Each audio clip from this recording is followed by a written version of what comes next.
Ms. Lieberberg will present the proclamation. Move the mic over to Eileen. If it's movable, we certainly can. Take it. Jimmy, could you just help Ms. Ranieri? We'll get it over here, Eileen, so she doesn't have to move over here. Thank you. Thank you. Oh, Or not? No? not going As to. far as it goes. Unfortunately, a liar. Okay, she'll come to the mic.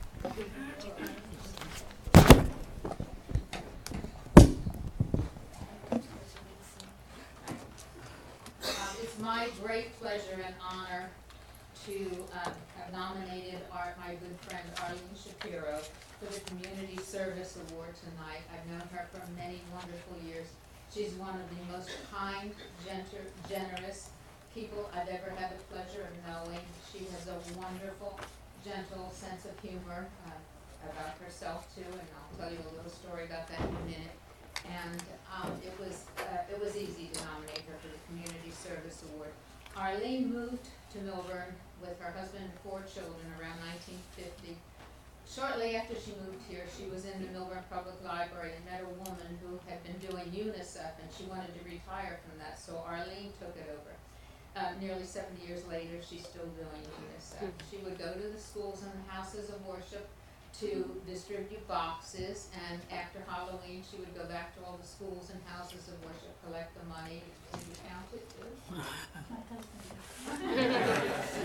We'll share the award with him.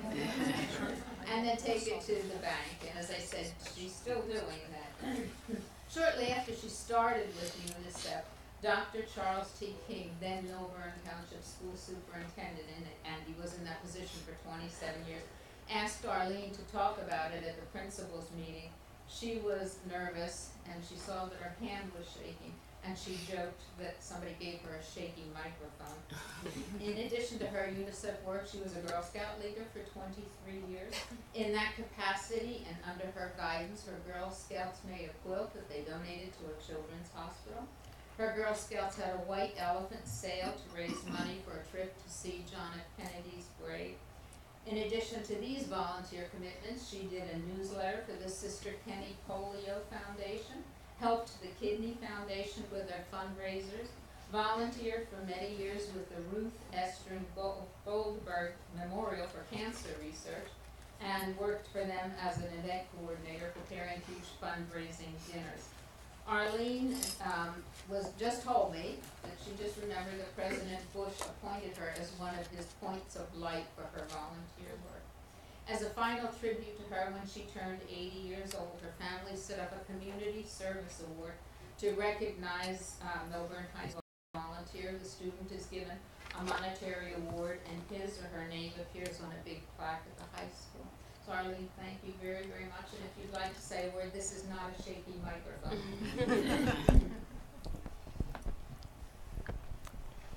I'm proud and very happy to be here. It looks like I'm the oldest one for volunteers.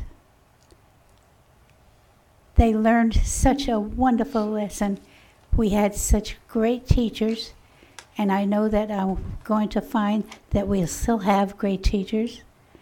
And they really must have to pass muster if they want to work in Millburn and be famous. Gail is my eldest, and I'll speak generally about each of them, but not enough. She also earned the Point of Life from President Bush. She's been a volunteer since she was a brownie, since she was a candy striper, since the boys in the school made fun of her uniform, and the awards that they earned, that most of the children scouts, they just left off their school clothes and wore the thing which I insisted on. So I don't know, I heard somebody tell me I have 15 minutes, but I don't. But there's 2 more. Rita is now the Women's Forum of Washington, D.C., and she is the advisory committee of volunteering. And Danny, as you see here, who doesn't want me to tell everything I know, I'll make it easy. He does not refuse anybody who wants a donation. Either every school, because that's what we have, UNICEF in every school. The kids see the continuity of giving because it's part of living. Thank you.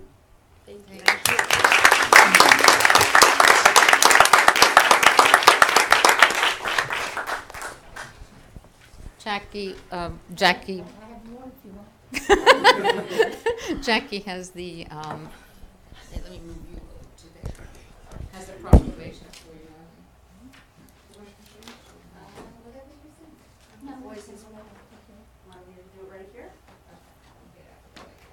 Oh.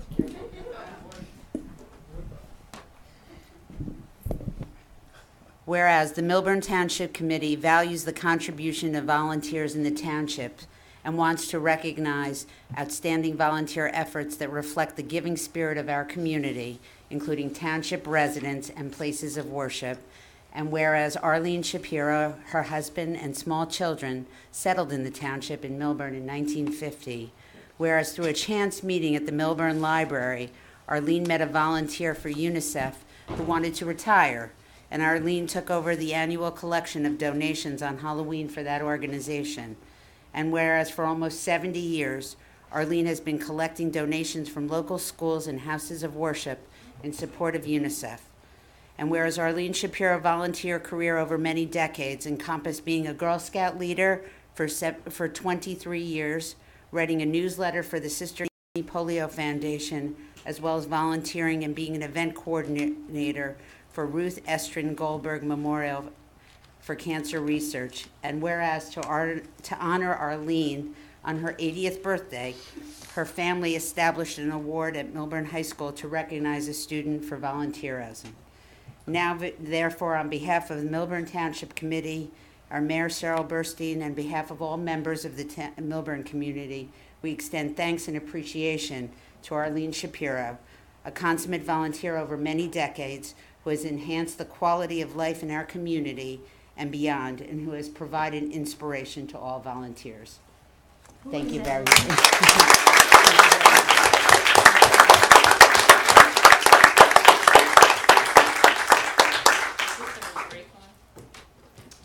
And you're looking at Dan, who does the UNICEF. Take a picture for the item. Move your hand in.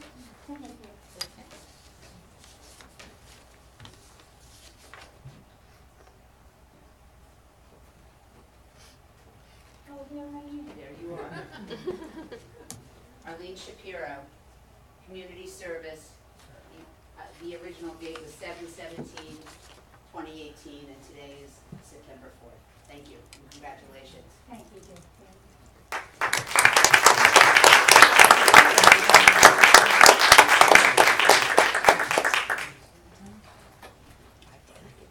May I have a motion to approve the May 15th, 2018 Township Committee meeting minutes? So moved. Second. May I have a second? You're welcome. Mr. Levy? Yes. Ms. Lieberberg? Yes. Ms. Rosenberg?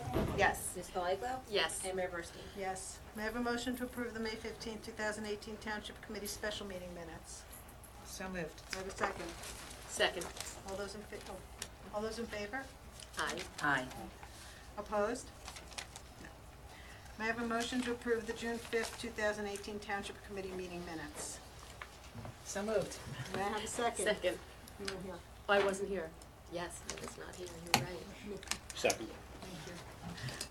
All those in favor? Aye. Aye. Opposed? Recused? Recused. There you go. Thank you. George? Would you like to report for us? Thank you. Three announcements. Once again, it's that time of year. September 11th is approaching, and the county is having its solemn ceremony at the Eagle Rock Reservation. Ceremony will start at 8 a.m. and there'll be speakers to commemorate the tragedy of that day that took place 17 years ago. It's hard to imagine that much time has passed, but we will continue to do that at the county to remember those we lost on that day. Next up, there is a Heroes for Children 5K taking place in the South Mountain Reservation. Registration is now open online. It's the address is njca5k.com. It will take place on September 15th at 9 a.m. There will be medals for different age brackets, so I would encourage anyone who's interested to go and register online. And lastly, on Tuesday, September 18th, is the 13th annual Senior Wellness Day, which takes place at Cody Arena, right here in South Mountain Reservation. There will be health screenings for the seniors. There will be produce, some food for them, as well as after the event, there's free admission for all seniors to the zoo. So what qualifies as a senior? That's a good question. I believe that's 64. Okay. I feel better. Information is available at 973-621-4400. Thank you. You're welcome. Okay, reports. Ms. Eglow, Ms. Stoll Eglow. Nothing specific, except today Jackie and I had the opportunity to meet with the artistic director of the paper mill, and we had a really good meeting. We spoke to him about community outreach and some things that the paper mill has been doing, and it was just really great. We had a tour of the whole building, the back offices, the stage. They're gonna have those seats in 2 weeks as planned. It's gonna be beautiful, and there's just so much the paper mill does that I don't think the community realizes, and it's about educating the Millburn Short Hills residents as well as people who come from all over to the paper mill. And we really want to work closely with the paper mill and the township committee to bring that to everyone's attention, and it's going to be a really good partnership beyond what's been going on for the past 10 years when they were saved by the previous administration from 10 years ago, which was Mayor Dan Baer and Tim Gordon. So I think we can do wonderful things working closely with them. Terrific, Yeah, thank you. it's going to be good. Mr. Levy. No reports. Deputy Mayor Rosenberg. Speaking of seniors, ages 64 and above, there's Grandparents' Day in Millburn this Sunday for National Grandparents' Day, 4 o'clock in Taylor Park. Girl Talk Millburn, which is a community organization, is having a celebration with activities for grandparents and senior and girls in Girl Talk. And the Senior Citizen Advisory Board will be meeting next Thursday, the 13th, at the Town Hall at 1:30. Millburn Live, DMDA, is happening this Friday, 5 p.m. to 8 p.m., and also later this month on the 21st. So Millburn will be live and in excitement. Friday night, please come to town. Please come to the farmer's market, which was today until 7 p.m. and every Tuesday until October 30th, excuse me. And that's it for me. Thank you. Ms. Lieberberg. No, I just want to mention that the ad hoc recycling committee meeting will be meeting again on next Thursday, September 13th. Thank you. Do you have anything, Megan? No reports. Jimmy? Nothing for tonight, Mayor. Mr. McDonald? Yes, I have one report regarding, unfortunately, despite our best efforts, New Jersey American Water will be back on Parsonage Hill Road to finish the 30-inch main project. On the brighter side, Millburn's infrastructure is going to be brand spanking new, but obviously that will result in road closures. The work is expected to start on September 24th. And will last until approximately November. This is in anticipation with spring paving for both Old Short Hills Road and for the and for Parsonage Hill.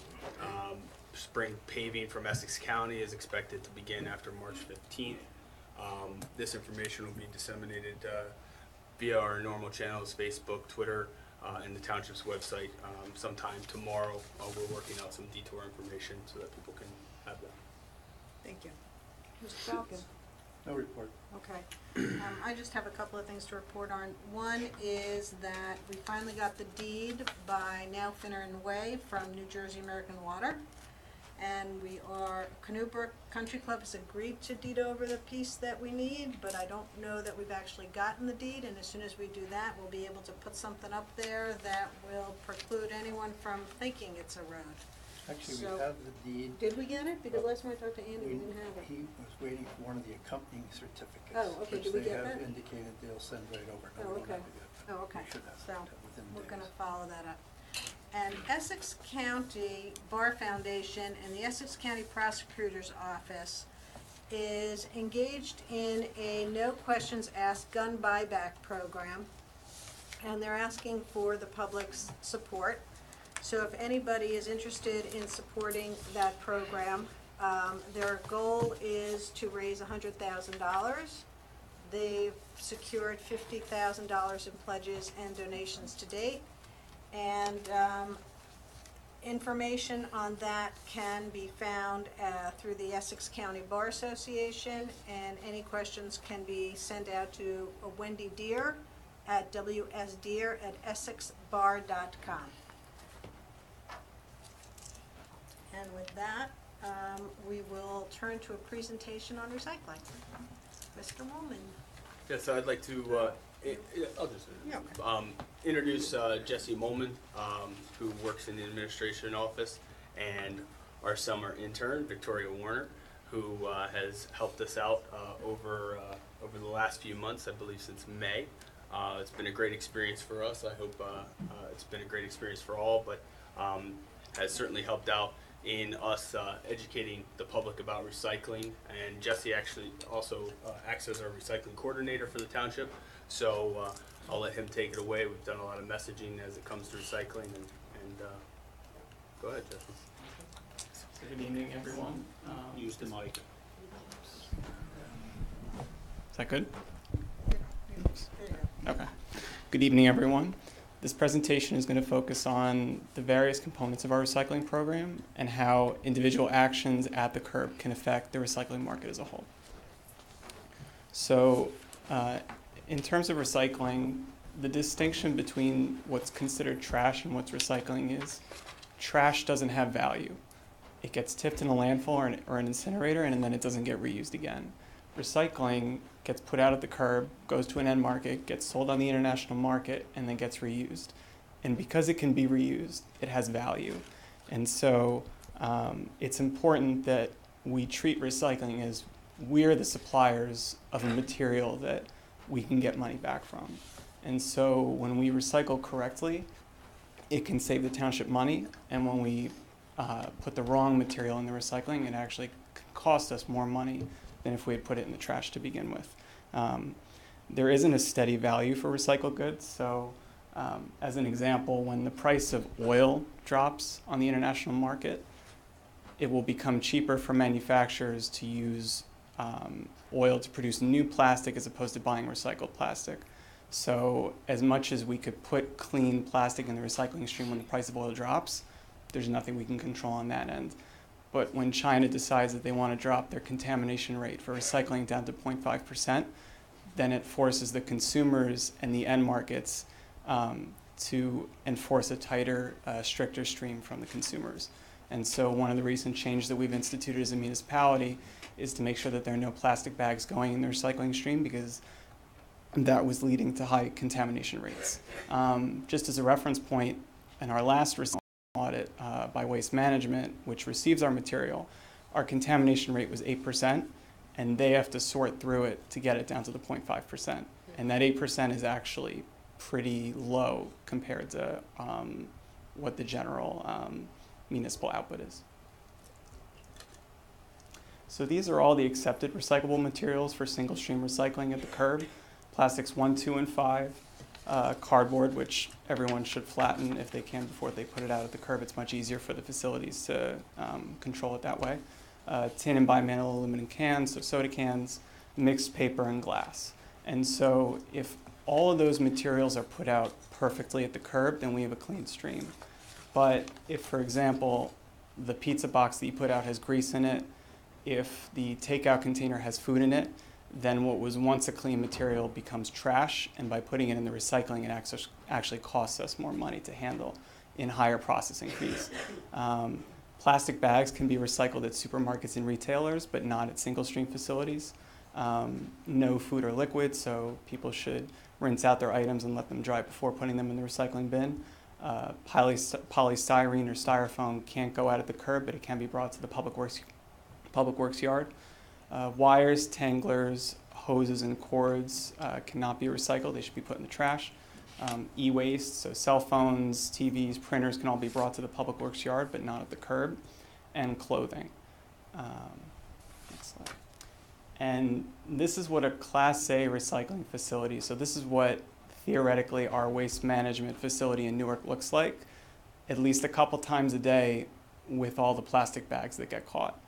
Those spinners have to be cleaned out hours at a time by those employees that are there, which is dangerous for them, and it costs the facility a lot of money to try and clean up. And so the last couple months, when the end markets have been forcing municipalities to clean up their stream and leave recycling at the curb if it has plastic bags, is because of scenes like that. The township has begun a couple of recycling initiatives to help make the recycling stream as clean as possible. One of those is tagging recycling cans with these OOPS tags that will help residents identify what may have resulted in them leaving the recycling at the curb that week and how they can rectify it the following week. Our recycling page has a video that we're going to show from Victoria later, as well as the Public Works pamphlet and some more recycling information. And we've just started including Recycle Coach on the website, which allows residents to search for any item that they can think of, and it'll let them know whether it can be put in the recycling, put in the trash, brought to the Public Works yard, or none of the above. The state of New Jersey was very good and bought licenses for all municipalities in the state through 2020 so that they could really get a hold of this program and start implementing it. And counties like Burlington County that have been using it for a couple of years have noticed that it's helped in educating the residents on how to recycle. And so in conclusion, recycling has both environmental and economic benefits that impact people's pockets. The effectiveness of the program is wholly dependent on the people that actually generate the recycling, so us as individuals. And while the quantity of recycled goods is important, the quality is even more so. So if we put a lot of material out in the recycling that's dirty, it's not necessarily the best thing for us. It could actually end up costing us more money. The term that the end markets are using now is recycle right, not recycle more. And so, are there any questions from the committee or the public? Any questions? No? Thank you. All right.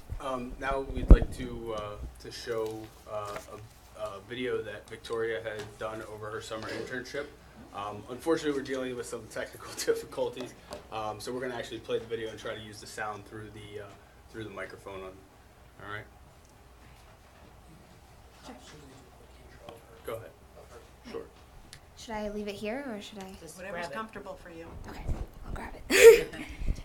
Okay, so hi everyone, my name is Victoria Werner. I am a senior at Millburn High School, and I'm also the administrative intern here at Millburn Township. And I have to say, it is really an honor to be standing in front of all of you and presenting the video that I made. So I have actually been working here at Millburn Township since April and more full-time in the summer, and my job has really focused on social media management, social media outreach, and also communicative efforts here at the township, just to foster a sense of community online as well as in the township. So here at the township, I have had the pleasure of working on various videos, logos, infographics, signs, all through graphic design that you probably have seen on the Facebook page, the Twitter page, or even the website or the YouTube channel. So I'm standing here today, and I really want to say thank you so much to everyone for this amazing opportunity, not only the internship itself, but also just for trusting me and my creative visions and when making this video, I am truly humbled by this experience, and I thank everyone for just giving me the opportunity to do this. So without further ado, please enjoy the video that I made, and yeah. Thank you. Thank you. Play for us.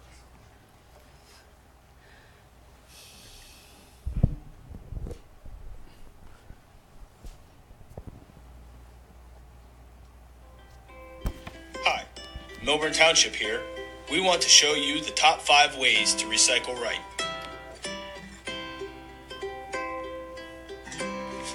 Dirty bottles and cans lead to contaminated recycling. So before recycling them, clean your cans and bottles. A quick rinse is all it takes, but make sure they're dry before placing them in a bin.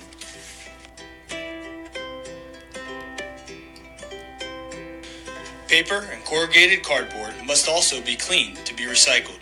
Don't recycle greasy pizza boxes or any other soiled cardboard.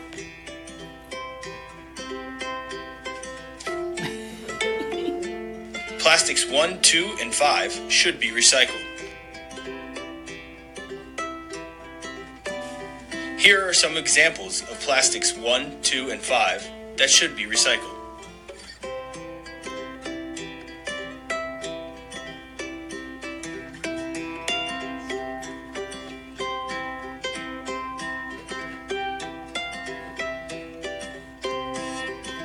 Styrofoam should not be recycled at the curb. However, clean white styrofoam can be brought to the public works yard for recycling.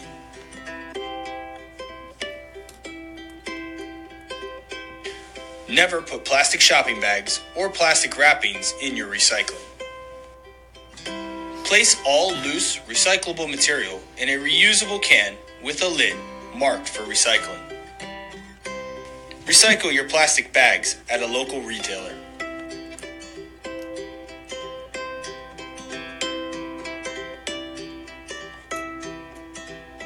The township's recycling hauler will not collect contaminated recycling. Any recycling bins containing plastic bags and other non-recyclables will be left at the curb to avoid clogging machines. However, this can be avoided if we all pay extra attention to what we put into our recycling.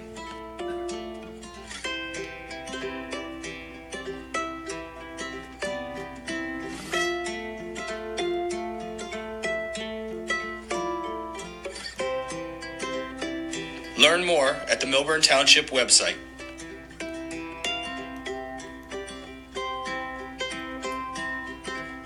And don't forget to recycle right.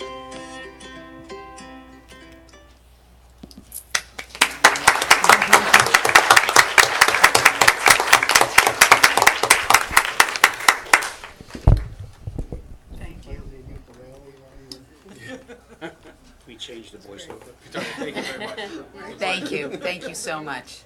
That is very impressive with your skills and what you've learned at Millburn High, and it's just really amazing that we were able to do this in-house, and we didn't have to go out and hire a firm to do this, so we thank you. Thank you for the opportunity. Absolutely. Okay. Yep. Okay, we'll move right along. Our next presentation is going to be the DMDA budget. Mr. Sorkin. Do you all have copies of what was there? We should. Yeah. Presentation.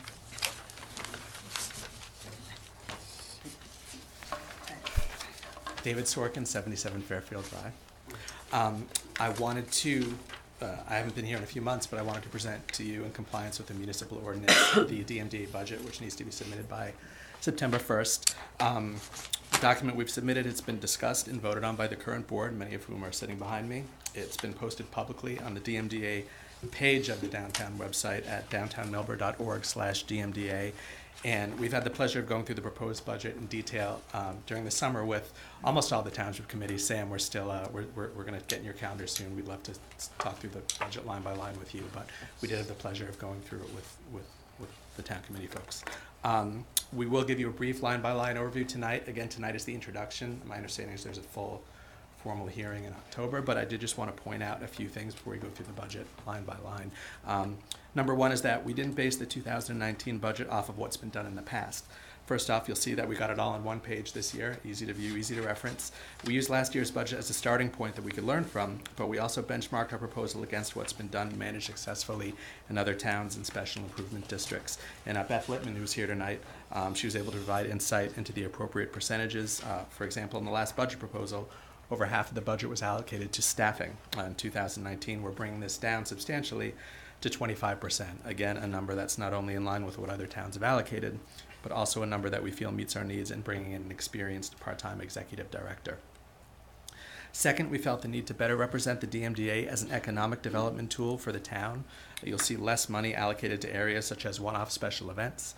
You'll see more money in places like marketing, where we can help individual merchants promote themselves, or consultants, where we can bring in outside expertise to advise in areas like traffic, parking, and new business integration. And we hope to have the opportunity to partner with the town in some of these areas as we all share a common goal. And then finally, you'll see we've set a small amount, just 5% aside for contingency. Part of our financial responsibility is not to be in a place where we have to show up every 6 months saying that we don't have any money. So by having a small amount set aside, we can be quick to act upon an emergency, an opportunity, or a special project that we haven't been able to address in the past. So with that in mind, again, as part of the introduction, if it's okay, I'd like to just walk through kind of line by line what each line is. DMDA folks in the background, feel free to jump in, Beth, especially you. Basically, we have a budget set up here, again, line by line on a page. The top line, the bid assessments, our revenues come from the collected assessments as set forth by the SID ordinance, 0.0011% of assessed value, which is the SID assessment for properties with residential components. From a grant sponsorship standpoint, Alex, that's the $9,000 for the Clean Communities grant that we have going into next year. Also in here, we talked about increased responsibility of the DMDA for a lot of, some of the things in town, which we'll address as well. Interest income, it's not a lot, but the deposited funds will yield interest from our bank. We have the farmers market, money collected from the participating farmers and sponsors. We have administrative expenses. This is compensation for a part-time executive director. As we discussed in July, our number one goal for this year is to get back into compliance, to strengthen the board, and to bring in an executive director. We want to make sure, obviously, before we go out and hire somebody, that we have the budget and the funds secured to do that. So that's probably the number one thing that, of importance that you'll see on this list. You'll also see there's insurance, which covers directors and officers and general liability, bond and workers' compensation and insurance policies. The professional services, an accountant responsible for an annual audit and taxes. Legal expenses set aside for legal services as needed. We also have consultancy fees set aside. Again, we're looking to hire and bring in a consultant for parking, for traffic, for planning, to review and recommend best practices in ordinance that involve the downtown business community. Office operations, that's just keeping the lights on with rent, telephone, printing, copying, office equipment, postage, and other office expenses. Visual improvement, again, this is something that we're going to be taking on increased responsibility from what I understand. Watering the planters, sidewalk sweeping. We're also partnering with the Chamber of Commerce starting this year, but moving forward, to help with the light up the park and turn Taylor Park into kind of a special winter destination. So that's something that's new to the budget this year versus what we've done in the past. From a market and promotion standpoint, we're looking to begin an enhanced marketing promotion program to help drive customers into our businesses. We'd like to have boots on the ground, someone visiting businesses, someone really going in, getting to know the business owners, helping them with social media, driving promotion. This is something that we're looking to integrate as soon as this year, but we want to make sure, again, that it's sustainable. What we don't want to do is start a program and have to cut it off after a few months at the end of 2018. We know that customers are going out to shop for social purposes. It's important for retailers to try to learn about that and provide a social experience, something that we haven't been able to help them with in the past. Social media, again, the Facebook page needs to become active. Our social presence needs to be enhanced, and that's something that we have in the budget as well. Advertising, we would, while we've cut back in advertising, we do feel it's important to support our local news outlets and advertise our events and our promotions that we put together with the retailers. We look to continue the farmers market, sponsoring and managing it, providing promotions at the market that'll help direct the visitors to local businesses. We also have Millburn Live, as far as special events, Millburn Live, public events, supporting events by other groups such as the Chamber of Commerce. And then at the end is the contingency that was discussed before, again, so we don't come to you, Diane, every 6 months, so you say where'd the money go. That's, hopefully that'll never happen again. So that is the budget. A big overview. Again, I know that you all are gonna have time to digest it. We have in an upcoming meeting, kind of the open forum, but if there's any questions or concerns about some of the line items that you see, we're happy to discuss them this evening. Yes, Mr. Sure. Reed. From what I see, some of the individual events that you won't take any further, the sidewalk sale and snowflake parade. Mm-hmm. So those are going to be excluded for 2019? The sidewalk sale, there was budget allocated for the sidewalk sale. You don't have to explain why, I just want to make sure I understand it. Correct. The Snowflake Parade is being replaced. Instead of the one-off event, we're going to be enhancing Taylor Park for the month of December. So that didn't really disappear. It's just getting reinvented. So the Snowflake Parade is being reinvented in the 50% increase in the lighting, I think? Yep, the holiday lighting and decorating. We're going to participate in the Winter Walk in Taylor Park and keep it up all month. So the Snowflake Parade moves to Taylor Park in some form? In some form, in a long-term destination versus a short-term event. Okay, and the 22.5 for consultants, Mm-hmm. Can you give an example of what kind of consultants would be hired to perform services that the $50,000 a year executive director cannot perform? So the consultants will be brought in for specific, related to the town, such as parking, traffic, planning, things like that, where the executive director would be overseeing the whole of the DMDA. We would bring in a consultant to help us in a specific area that we think, as an economic development initiative for the town, we think that the dollars could be well spent.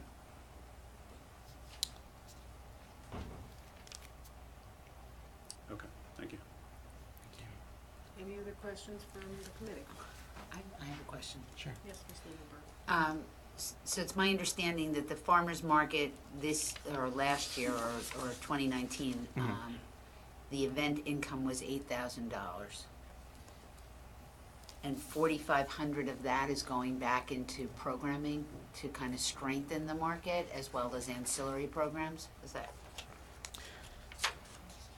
The event income, The event income at 2018 at this point, we're not done with the total income, so we just did it to date. right, sorry, Right. the 18 So numbers this are is to through date. August? It's through, about halfway through the market. Through the last, At the end of July. end of July, beginning of Sure. August. But you're allocating a $4,500 for next year, a $4,500 expense on the bottom for special events, farmer's market. Right, so we've got the revenue up top. Yeah, you And got the then- revenue up top for $8,000, and Mhm. you have the expense of $4,500. So, is that for those bags? What else constitutes the expenditures in promoting the farmer's market? Is what my question is. Promoting the farmer's market, the manager, you have the farmer's market manager. Yes. Banners, the advertising, we pay Karen to be there. we So pay the people salary to for be that there. for that part-time is part of that, is in that? Okay. And we can go back to you with more detail on that. Okay. Mr. Levy? Just to follow up, the holiday lighting and decorating, that's non-denominational, is that the expectation? That's the expectation, consistent with what was done last year in the park. Thank you. Any other questions? Any other questions? No? Okay, thank you again. You know where to find us. Any questions? Oh, go ahead. Why don't you stand up, Beth? You were given the detailed budget, which had last year's budget, the actuals to date, and for 2019. But on the second page, you'll see that there's what we're asking you to be the final budget. And the reason for that is that in the state ordinance and in the municipal ordinance, if you want to move monies around within a category, if it's more than, say, 10%, so say we decide we want to take from consultants and we need it for something else, or within that category, you have to come back to you and have you approve it and go through the whole process again. So by putting the category, you approving that budget, and publishing that budget, it gives us a leeway to move monies around within the different categories, So- without having to come back. So you're saying within professional services, for instance, between the attorney, the accountant, and the consultant? Yeah. You can move it within that, but you can't move it from professional services to Well, promotion and marketing? We couldn't move it because we've designated that we think we're gonna need 3,000 for this and 22,000 for that, but what happens if something happens and you Right. need more for the accountant or whatever it may be? We'd have to come back if it's more than 10%. Got it. Which it's in the municipal, Okay. ordinance, it's also in the state statute. Great. So what most bids do is that, give you all the details so you have that, but when it comes time for approving and publishing, it's the one that allows us to move the monies I around see. within the category. Okay. Any other questions? May I have a motion to approve Resolution 18203, which introduces, approves, and sets the public hearing date of October 16th, 2018 at 7:30 p.m. at Millburn Town Hall for the DMDA's 2019 budget? So moved. May I have a second? Second. May I have a roll call vote, please? Mr. Levy? Yes. Ms. Lieberberg? Yes. Ms. Rosenberg? Yes. Ms. Delaglo? Yes. And Mayor Bursting? Yes. And before I forget, the one thing I didn't announce is that our next meeting is on Monday, September 17th, not Tuesday, September 18th. So just want to make sure that I got that out there as well.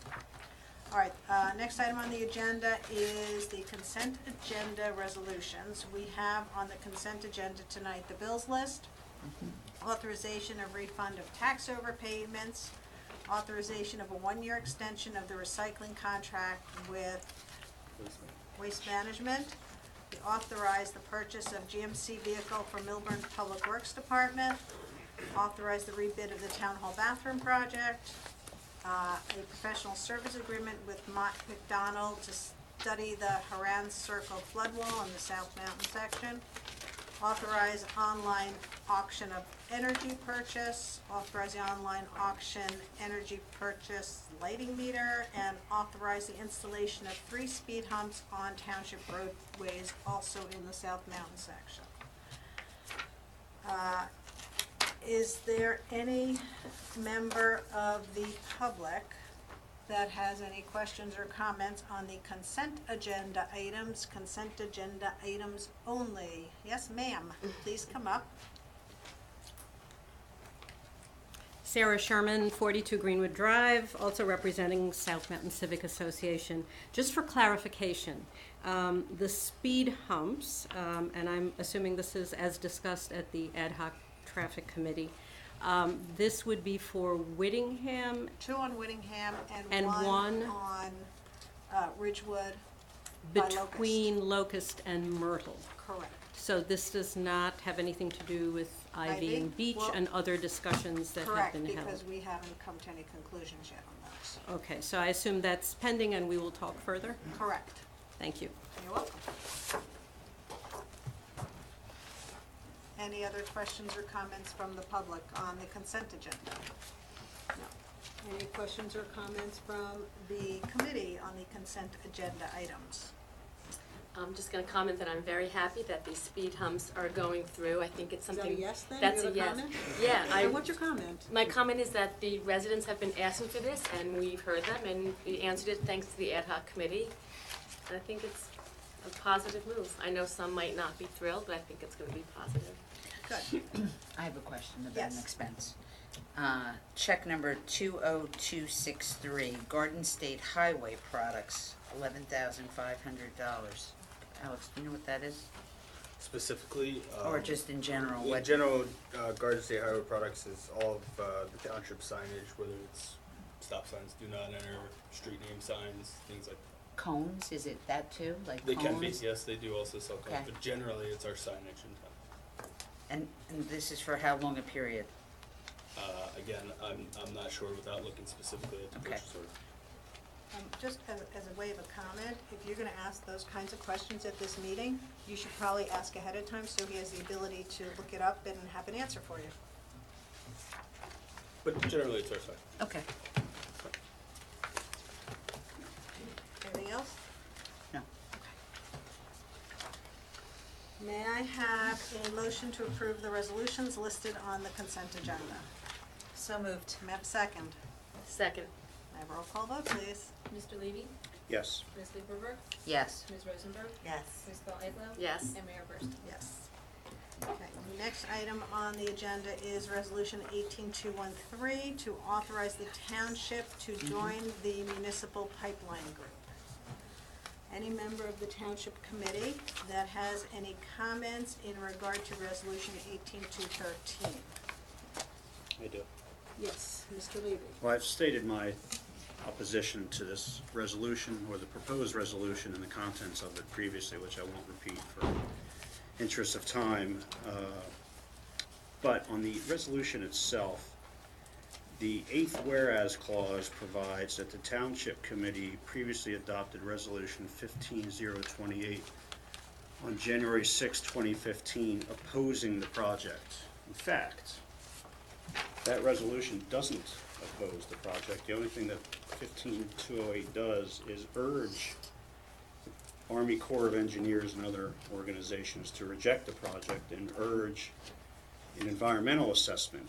It doesn't, the Township Committee did not actually oppose anything in this resolution. So to the extent the whereas clause is used as a basis to support Resolution 18-213, it's defective.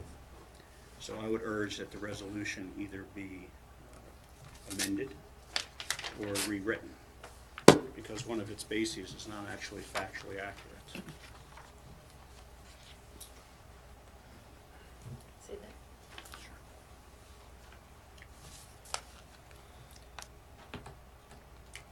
Although, let me ask you, as the legal person on this, the resolution says, resolution to express the opposition of the Township Committee of the Township of Millburn to the Pilgrim Pipeline Project. So that is the title of the resolution.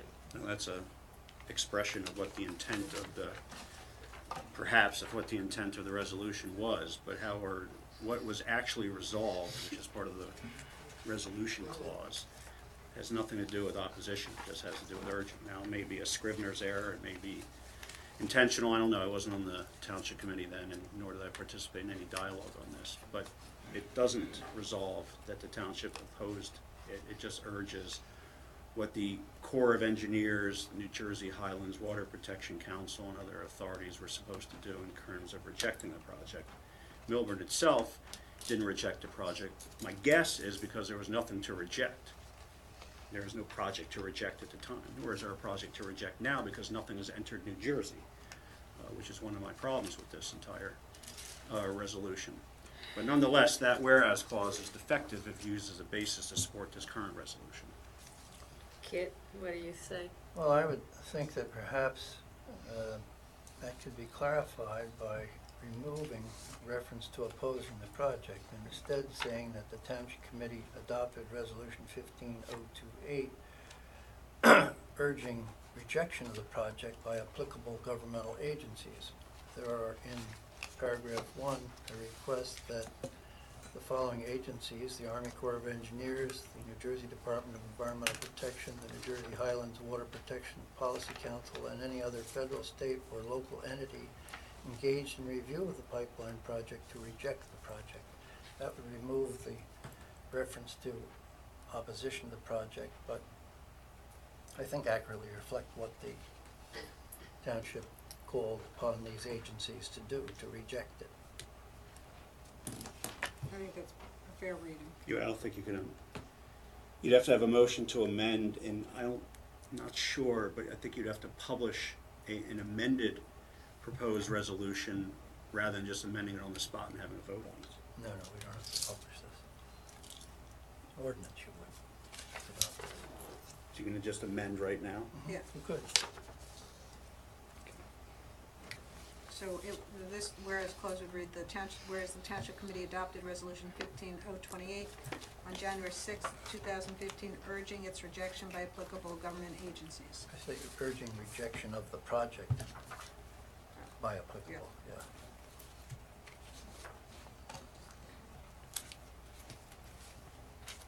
And we'll take out this opposing. Any other questions or comments on the resolution? Yes, I'd like to, well, on the resolution or just the topic at hand? On the resolution.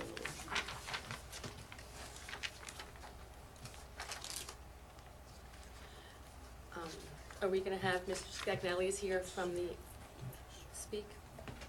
No, I didn't think it was necessary. He spoke last time. This is No, just on the resolution actually, now. okay, so this is, if anyone had any questions, No, we're not. oh, He's not on the Okay. agenda. Right, okay, just, it's okay. Any other questions or comments from the committee on this resolution? Okay. Does somebody want to make a motion As amended. to approve Resolution 18213 as amended? Well, point of order, the resolution hasn't been amended because it has to be moved to be amended. You can't just arbitrarily. Fair amend it. enough. Okay. Is there a motion to move, try that again. Is there a motion to amend the resolution so that the eighth whereas clause now reads, whereas the Township Committee adopted Resolution 15-028 on January 6, 2015, urging rejection of the project by applicable government agencies? so moved. Is there a second? Second. Roll call vote, I guess. Mr. Levy? Yes. Ms. Lieberberg? Yes. Ms. Rosenberg? Yes. Ms. Ball Egler? Yes. And Mayor Barsney? Yes. Is there a motion may I have a motion to approve the resolution 18-213 as amended? So moved. May I have a second? Second. May I have a vote, please? Mr. Levy? No. Ms. Lieberberg? Yes. Ms. Rosenberg? Yes. Ms. Ball Egler? Yes. And Mayor Barsney? Yes. Okay.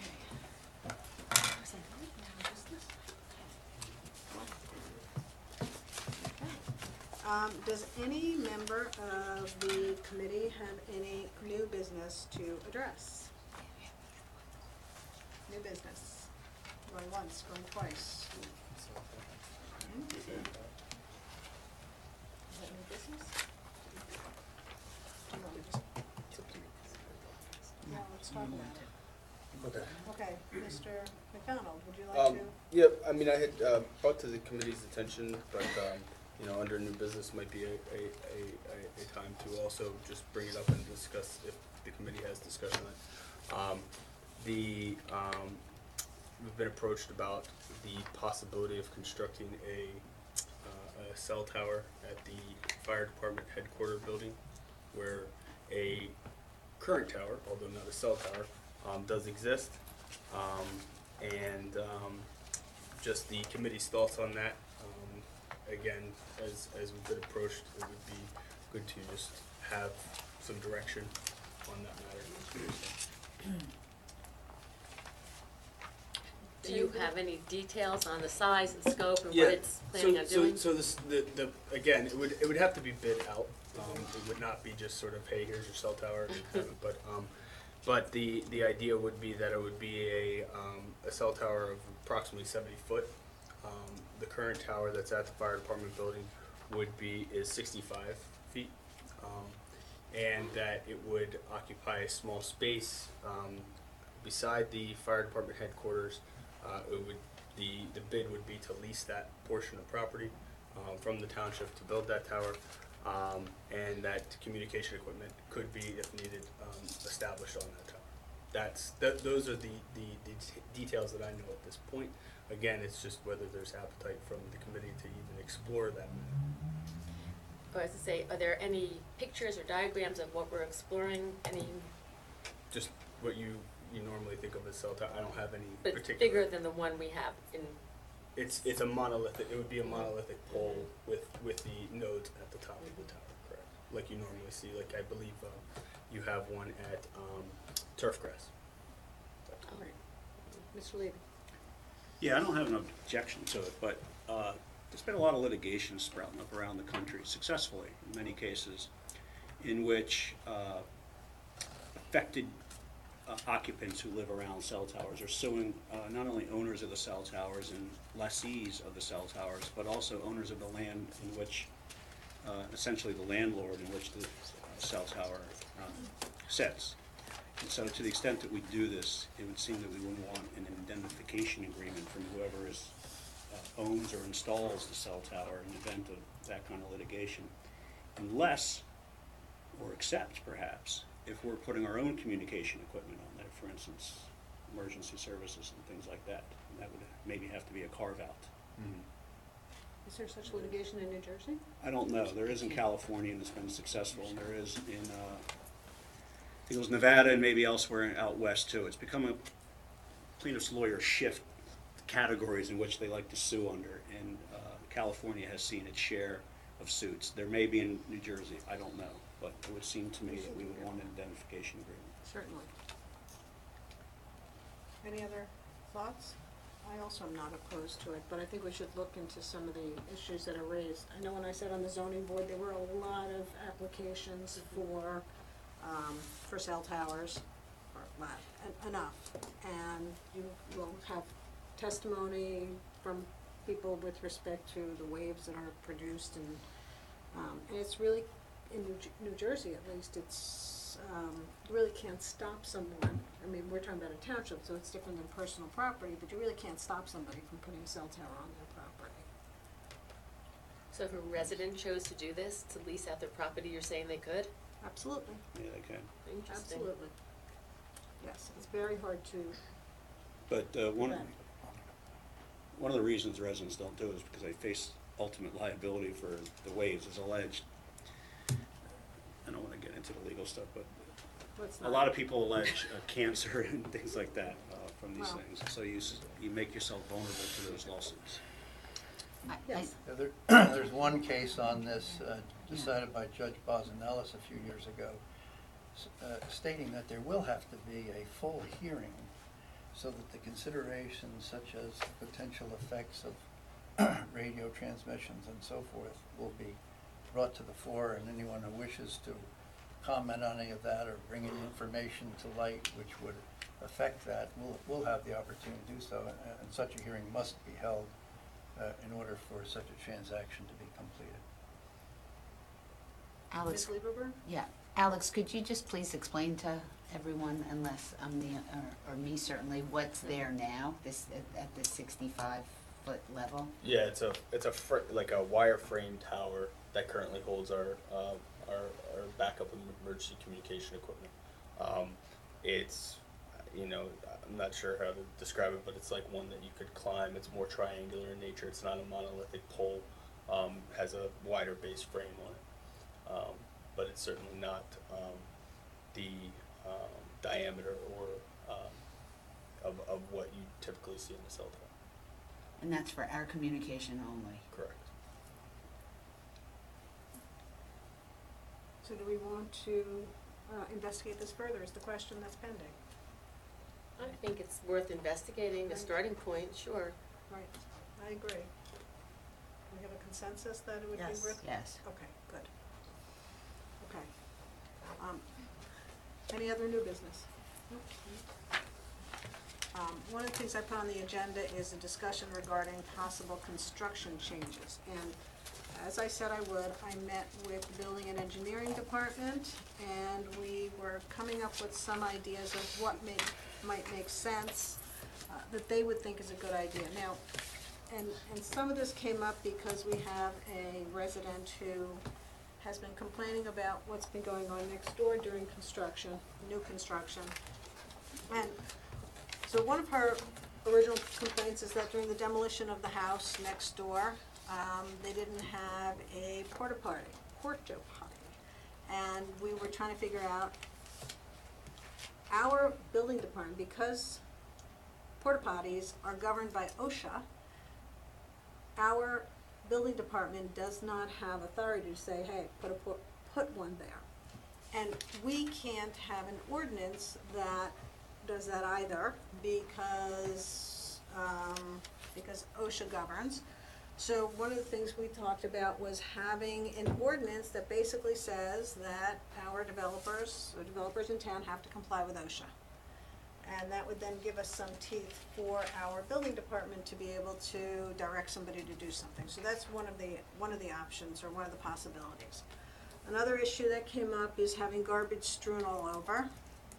And a thought, a suggestion is that that the building department has discretion to direct the developer to install a chain link fence with privacy around it. What's it called, privacy fencing? Screening, privacy screening, so that the debris will remain on their own property.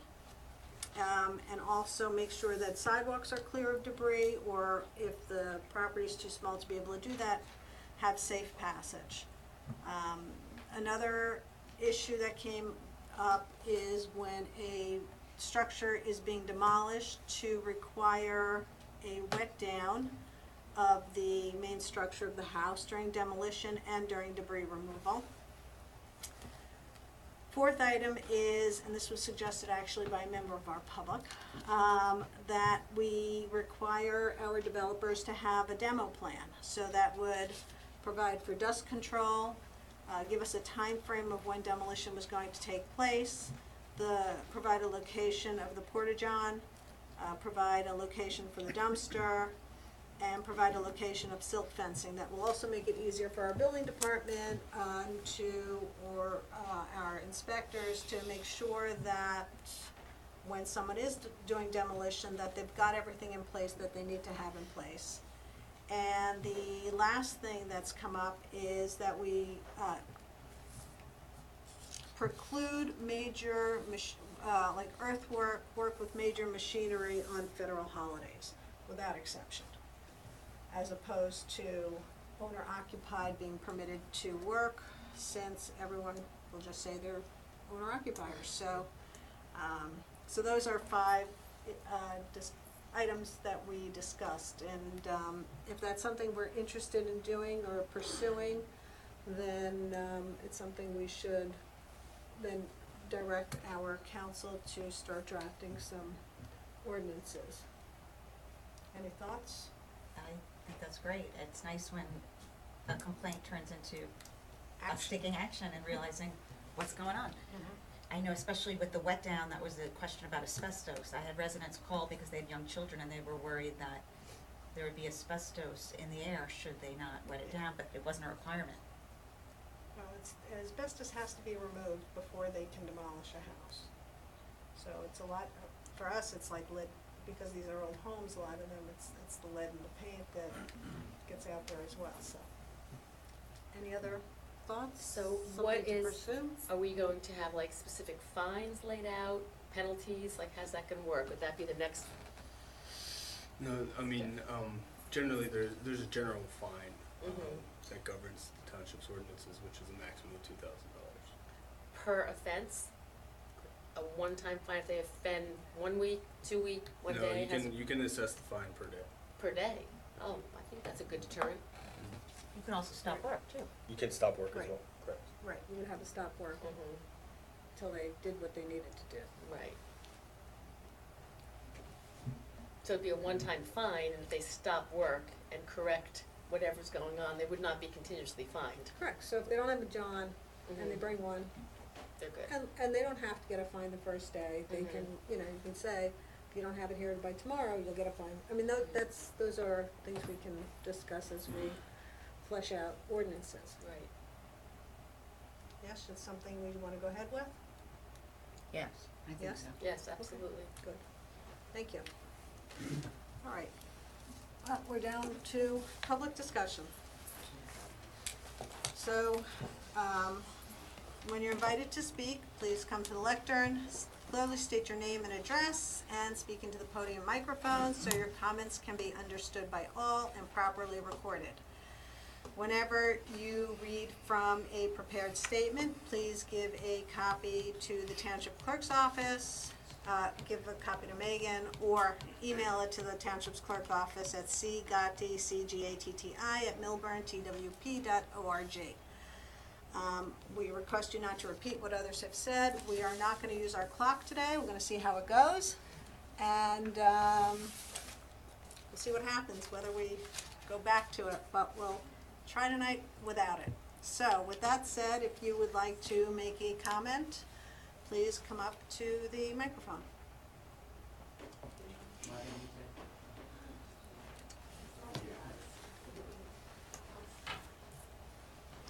we never worry that you'll be the only taker. Thank you. Josh Shaw for 11 Northbourne Road. For the last 3+ months, there was a partially demolished, there has been a partially demolished house at 28 Whitney. The owner took possession, I think, at the beginning of the year. I have some photographs that I could certainly pass around so you could see the magnitude of the issue. And there's very low movement on it. That photograph was taken about a month ago. The house looks the same. The whole top of the building has been sheared off. It's become an eyesore, a nuisance. There is animal infestations. It's obviously a fire hazard. I have here the next door neighbor who tells me that there's a pit that was dug in the back that filled with water during the rains and became infested with mosquitoes. So it's a problem. I don't know if it's anywhere else in town, but this is certainly right down the street from us. And it has affected values, it's affected the quality of life for everybody in the Knollwood neighborhood. This is right on Whitney Road. It's right behind the middle school. I had contacted Mr. McDonald in the beginning of August, then spoke to the code officer, to Dave Cuomo. Evidently, nothing's been done since then. Looking at code, at our ordinances, there is an ordinance in Chapter 10 talking about property maintenance. And this certainly compromises property maintenance. It's horrendous. There is a remedy to it. As Mr. McDonald just mentioned, there's a $2,000 per day penalty that could be imposed on something that is this horrendous. It has affected everybody in the area. I know that there's properties for sale in the area. Frankly, if I was looking at property in the neighborhood, which has always been very well maintained, great lawns, beautiful houses, everything, leave it to beaver kind of. If you drive around and you see something like this, it's an emotional turnoff. The owner obviously doesn't care, or it appears that they don't care because they're not doing anything. So there is recourse, and I do believe that the town needs to take the recourse and impose penalties on the owner as soon as possible. I know that officers have come by to take a look at you might have taken, I've sent you these photographs, and nothing's done. So the question is, why isn't anything done? No, we'll definitely look into that. But why do I even have to be here? No, listen, I agree with you. So if the ordinance provides the ability for us to do that, to start finding them, then I agree with you. Okay, We'll do it. Let's make some money here. Let's Okay. make some money, that's Okay. right. Keep our taxes down to the extent we can. Okay, and I'm sure there's others in town. You can keep it, Sam. It's for you. Okay. Thank you. Keep safe. Thank you. Good evening. Good evening. Felix Ali, 32 Whitney Road, right next door to 28 Whitney. More or less, the kids were happy to get out of school this year. Fortunately, I've not been able to let them out of the yard at all. Nobody can guarantee me there is not asbestos in the house that was torn down. So I'm not going to gamble with that. Memorial Day, they were nice enough to leave insulation all over the yard, on the side. When we did call the police, it was kind of too late, so we had to cancel our Memorial Day barbecue. The kids, more or less the entire summer, have not been able to go outside. We have a mosquito infestation, not to mention the mice running back and forth due to this project. There's nobody next door for us to talk to other than a makeshift post office mailbox that was put on the yard. It's constantly being moved according to the construction people going on. The county came out last week and saw that there is a major mosquito infestation. It's not just hearsay, and they attempted to try to treat it and advised me to contact the Board of Health as well, because they do see this as a health concern. Labor Day came, and so we still can't use the yard the entire summer. I hope you guys can do something, because I called the building officials, they're saying their hands are tied, we don't have ordinances, we don't have anything to really give us any bite, so. So if we have Please to look create into it. one, we will, but yes, we will look into this and we will move on it. Thank you. Thank you.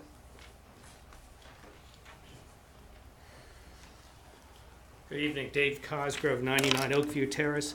I was hoping for a report on the status of the mediation relating to the Silverman property. There was I think a mediation, We a couple. had a mediation meeting. I'd like a little more than that. That seems a little smart alecky, Mayor. Don't mean to be smart alecky. You know that we're not going to discuss it in a public session, and that we did have a mediation session, and we have another one scheduled, When's the next one scheduled? the 13th. Was there paperwork exchanged in connection with the mediation, the one that happened already?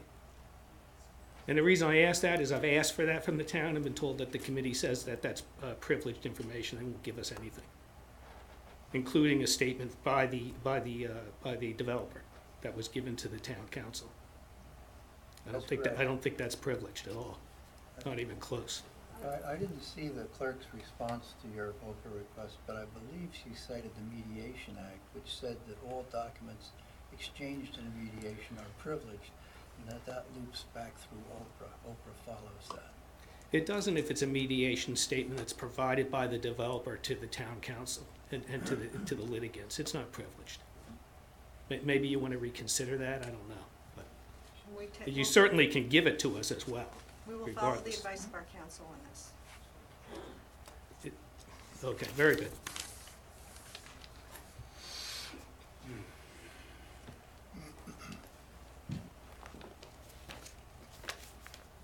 Hello, B.B. Shear, 101 Oakview Terrace, Short Hills. I wrote a kind of lengthy letter. I didn't send it to everybody until today. I didn't know what the rules were about emailing everyone together. Maybe that would be a meeting or something like that. But in any event, I would like to read the letter. It's a little long, but since we're not getting any information back about what is going on at the hearings, although I'm questioning whether that is actually legally appropriate, because I'm not clear what the lawyer-client privilege is when other people other than the lawyer and the client are involved, and why the citizens of this town can't know what's going on and have a voice in what's going on in this negotiation. But anyway, if we're not, even whether or not we get that, we can still make our views known so that you know what we would like. So it's a little bit lengthy letter. I hope there don't seem to be a lot of speeches tonight, so I hope You have the floor. Thank you very much. Okay, and I do have a copy that I'll leave, although I think I emailed everybody anyway.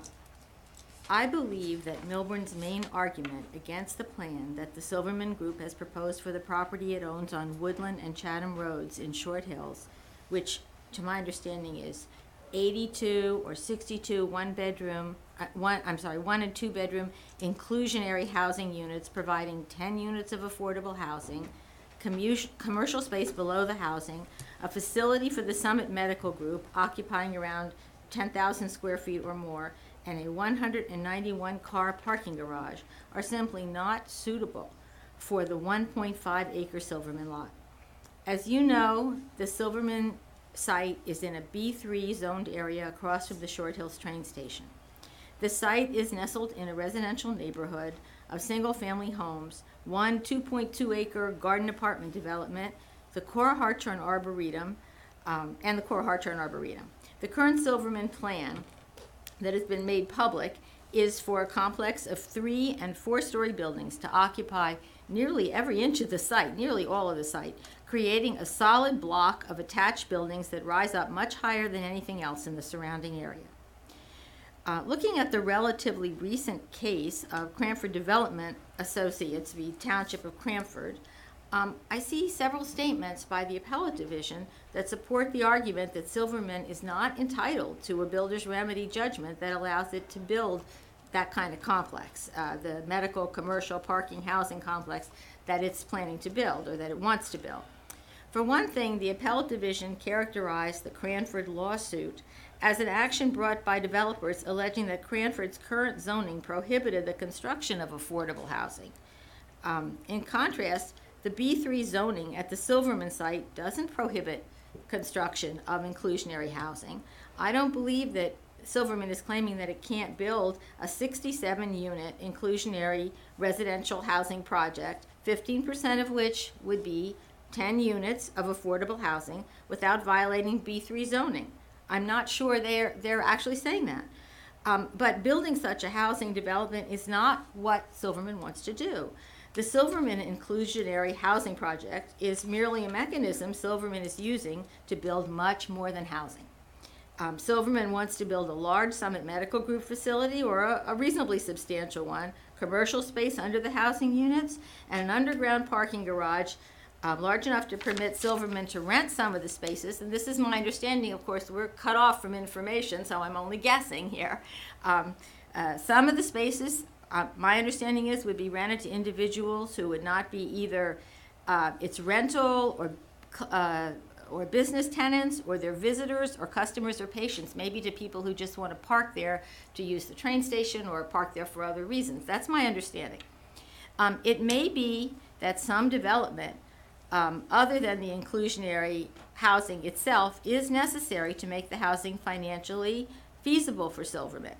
However, Silverman, what we are asking, what I am asking, is that Silverman be challenged to show that it cannot build a financially feasible project that contains the inclusionary housing it has planned and stay within the B3 zoning, which was in place when Silverman bought the parcels, and that now make up the Woodland Chatham Road site.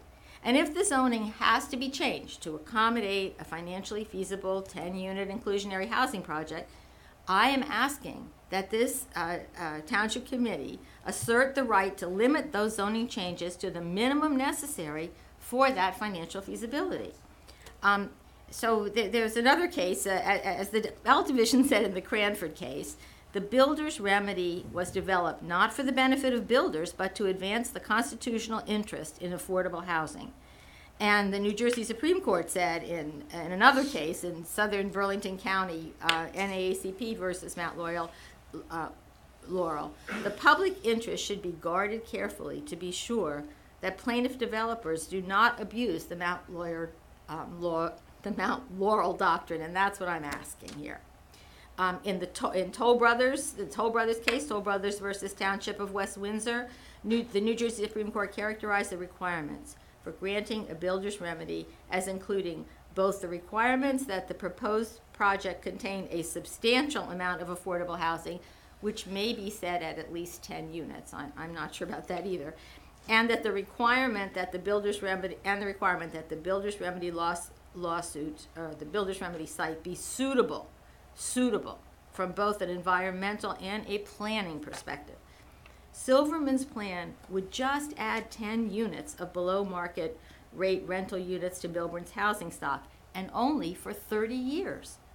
On the other hand, the medical commercial parking housing complex that Silverman wants to build on this 1.5 acre site would be 3 and 4 stories of solid construction, occupying virtually the entire length and breadth of the site for the foreseeable future, including years after the requirement for subsidizing the 10 affordable housing units lapse.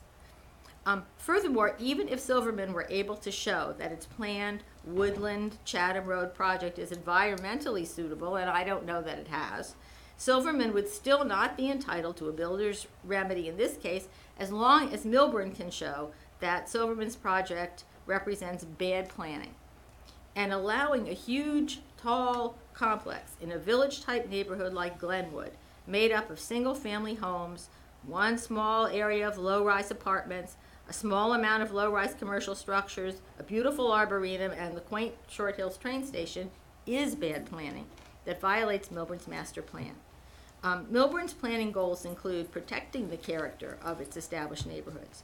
There is no plan for the area around the Short Hills train station to become some sort of transit hub or a mini downtown Millburn. My understanding is that a builder's remedy settlement concerning a 2.2 acre site in Glen Ridge in 2017 provided for the developer to build 98 units, 98-unit inclusionary housing project, and nothing else. Under that ratio, the Little Silverman site could reasonably accommodate a 67-unit, barely, inclusionary housing project, providing 10 affordable rental housing units and nothing else. Likely such a project could be accomplished either close to or within current zoning. We're not sticklers for the zoning, but we don't want something way outside of the zoning. And here's what the zoning is. It's the B3 zoning is front setbacks, a minimum of 10 feet, rear setback, a minimum of 25 feet, building coverage maximum 50%, floor area maximum ratio 0.75, lot coverage minimum 0.75, building height maximum 32 feet, building height stories 2. There's also the possibility of Silverman withdrawing its builder's remedy lawsuit and reaching an agreement with the township to build a Summit Medical Group facility, if that's what they really want to build, and a significantly lower number of housing units on a scale that's either close to, again, or within the B3 zoning. Of course, 15% of whatever number of units are built would need to be affordable housing. Perhaps such a plan would result in only 5 units of affordable housing for 30 years, instead of 10 units for 30 years. I would say that such a reduction is not substantial in absolute numbers, especially when we consider that the magnitude of the project and that the project is going to be there for such a long time. Furthermore, Millburn has already shown good faith in terms of providing affordable housing when suitable opportunities arise. It agreed to the McCallie project, which is currently being built and includes, I believe, some 30 new units of affordable housing. In addition, Millburn submitted its affordable housing plan before the Silverman Builders Remedy lawsuit was filed. So, thank you for considering these suggestions. I assume, and this is as Dave said, I would assume that the public will be told what's happening in the mediation, including offers and counteroffers by the parties. And I assume that no settlement would, or at least should be reached without more public discussion of the options and a public vote by members of the Township Committee. We have the right to know what is going to happen in our neighborhood and our town. Thank you. Thank you.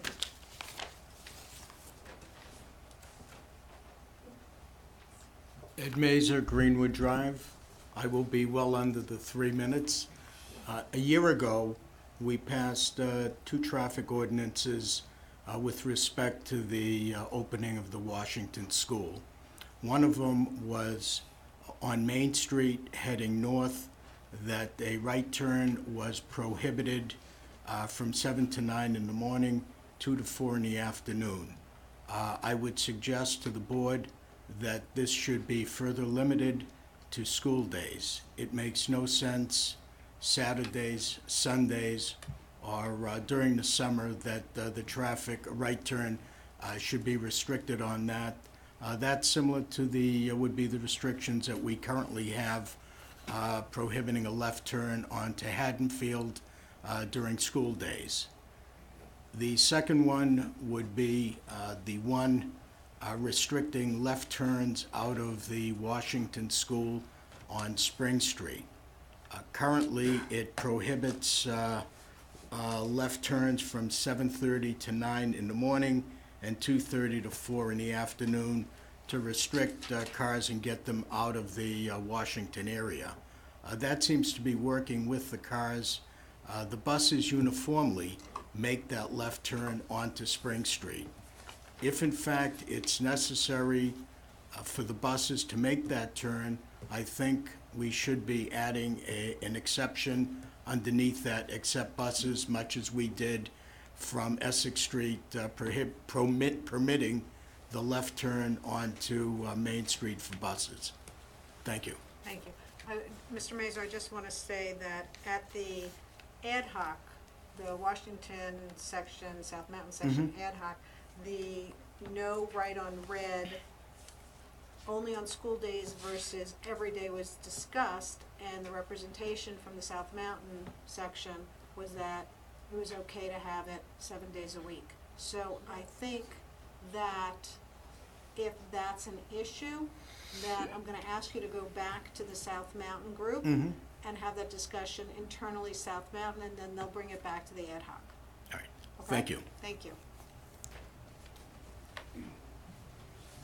Hi, Linda Ranieri, 94 Oakview. I have three very small questions. One is the recycling. Address this to the recycling people. I generate a lot of shredded paper, and when the ban on shredded paper came out, I understood no plastic bags, and I've been putting them in plastic bags. I said, can I put them in cardboard boxes?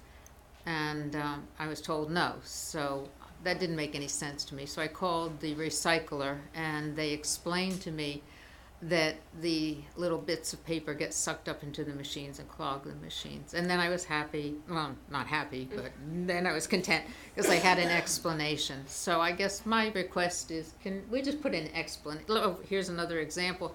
Don't put the caps on the bottles. Now we have to put the caps on the bottles. And my question is always, why? If we could put somewhere in the recycling literature why we can't do these, it would make me a happier camper. The other is a DMDA question. Do you have any figures on how the farmers market's hours now late in the day compare to generating revenue as opposed to the same period last year? We don't have definite figures. We're starting to get anecdotally, we're starting to see the difference in flow, the difference in traffic. We'll have a lot of numbers at the end. Yeah, I was gonna suggest that we wait to see how it goes to year end, and then they can do a Okay, if full year. and if you find that generating traffic has been less than last year, if you consider moving it, I don't know if it served the purpose of the people who get off the train who stop by there, but, Of course, we consider it. okay, It's in the best interest of everyone to. okay. Thank you. And the last one is the Silverman property. A neighbor called me to say he'd called town to complain about the condition of the property. The weeds are knee-high there now, and there was a big pile of cardboard boxes or something in the corner, and I think it would be nice if they showed some interest in helping our neighborhood stay reasonably nice looking too, and at least clean up the property, mow the weeds or something. Right. Thank you. Thank you.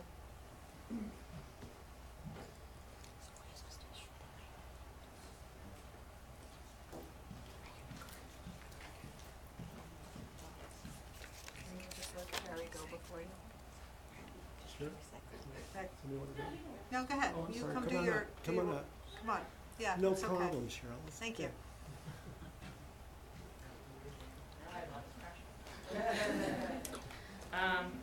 So I know you have no idea what I've come here to talk to you about, but I just want to make sure that everyone in Millburn Short Hills is fully aware that Saturday, September 29th is Rocktoberfest, because we are so excited about Rocktoberfest that we are having it in September.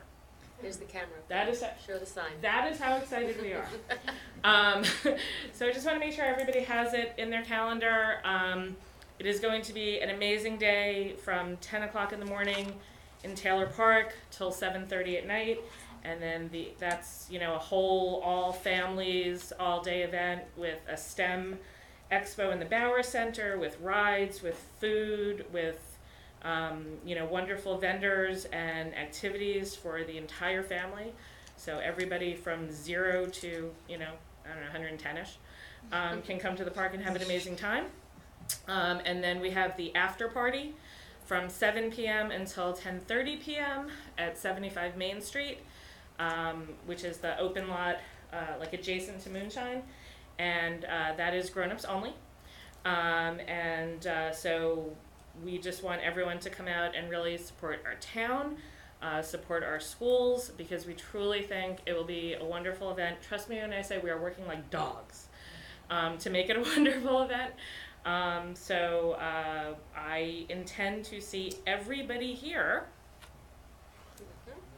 I know most of you. Everybody here, and everybody who's watching from home. Y'all gotta come out to the park. Yeah, everybody. So, thank you very much. Thank you. Yeah.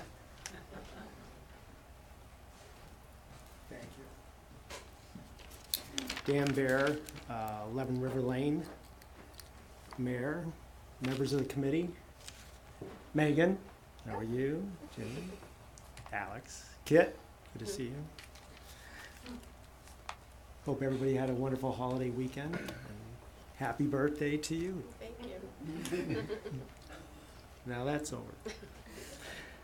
I want to thank you for the time and the patience and energy you put into your decisions. And I know it's not easy, and I know that because I've been there before, and you certainly have my respect. And you're required to make very difficult decisions that affect the quality and value of this township. And I'm here today to discuss and advocate for the importance of maintaining the value of probably one of, if not our most important assets, our residential and commercial properties. And you regularly make important decisions that directly affect the value of our properties, be it the streets or waterway projects, chicken coops, whatever, but each of these decisions directly impacts our value. However, as you know, there are instances where decisions are made outside the township's boundaries that also affect our value and worth. You know, the recent federal tax legislation will ultimately challenge the township's ability to maintain its value. And there are other issues outside our boundaries and outside of your direct control that also impact our value. And these issues relate to connectivity and the ability to continue to connect people's residences to their jobs, their places of employment, and places to recreate. And we're now seeing a lack of investment and disinvestment in our regional infrastructure, in our highways, in our railroads. And our transportation systems are vulnerable at best and teetering towards system failure at levels we've never experienced. And our roads and bridges are being closed. Many of you probably recently experienced canceled trains. I think you get the picture. So why am I here?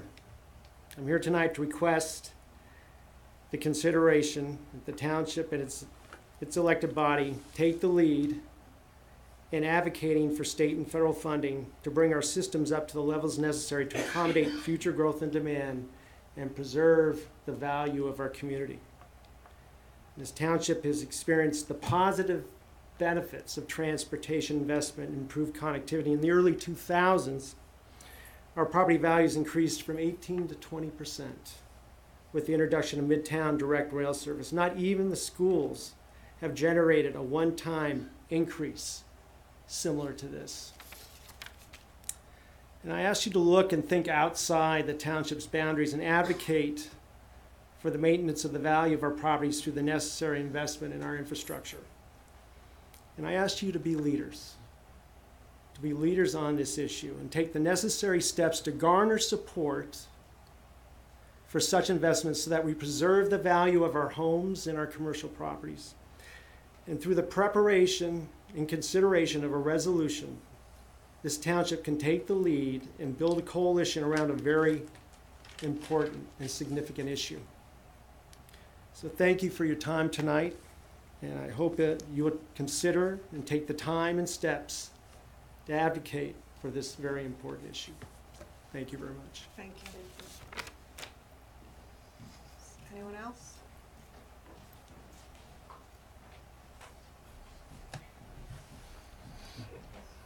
Marilyn Burney, 420 Millburn Avenue. I just want to say thank you to the Township Council, in particular Mayor, Deputy Mayor, and Alex, for taking the time to weed the downtown and to hire people to keep it beautiful and to continue the plan that you had put in place, because it was looking a little tired, but you heard my constant complaint, and I appreciate you making it beautiful for everyone.